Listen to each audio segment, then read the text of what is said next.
Hello everyone, সবাই কেমন আছো? আশা করছি ভালো আছো। আমিও ভালো আছি।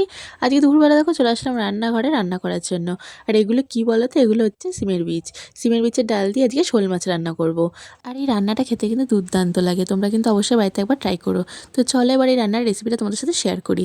প্রথমে এই কাঁচা সিমের বীজগুলোকে বাজার থেকে এনে কিছুক্ষণ জলে ভিজিয়ে রেখেছিলাম, এরপর খোসা ছাড়িয়ে নিয়েছি।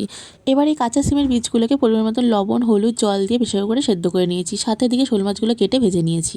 এবার ডালে ফোড়ন দেওয়ার জন্য কড়াইতে দিয়ে দিলাম তেল, সাথে শুকনো লঙ্কা, তেজপাতা আর গোটা জিরে ফোড়ন।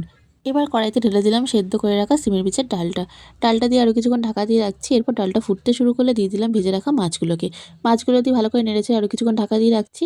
এরপর ডালটা রেডি হয়ে গেলে কড়াই থেকে আমি নামিয়ে নিচ্ছি। তো ডাল রান্না তো হয়ে গেল, এবার রান্না করব নিম বেগুন ভাজা। আর নিম বেগুন কার কার পছন্দের কমেন্ট করে আমায় জানিও। তো নিম বেগুন রান্নার জন্য প্রথমে বেগুনগুলোকে ভালো করে কেটে নিয়েছি আর নিম পাতাগুলোকে বেছে ধুয়ে নিয়েছি। এবার দেখো কড়াইতে বেগুনটা প্রথমে ভেজে নিচ্ছি, তারপর নিম পাতা ভেজে একসাথে নিম বেগুন দুটোই ভেজে নিচ্ছি। আর এই নিম বেগুন ভাজাটাও হয়ে গেছে। এখনও কিন্তু আমার রান্না শেষ হয়নি। এদিকে দেখো নিয়ে চলে এসেছি পেঁয়াজকলি ভাজা করার জন্য। তো পেঁয়াজকলিগুলোকে কেটে কড়াইতে বসিয়ে দিয়েছি ভাজা হওয়ার জন্য। আর সবার লাস্টে করেছিলাম পেঁয়াজের বড়া। তো তোমাদের ভিডিওটা কেমন লাগলো কমেন্টে জানিও।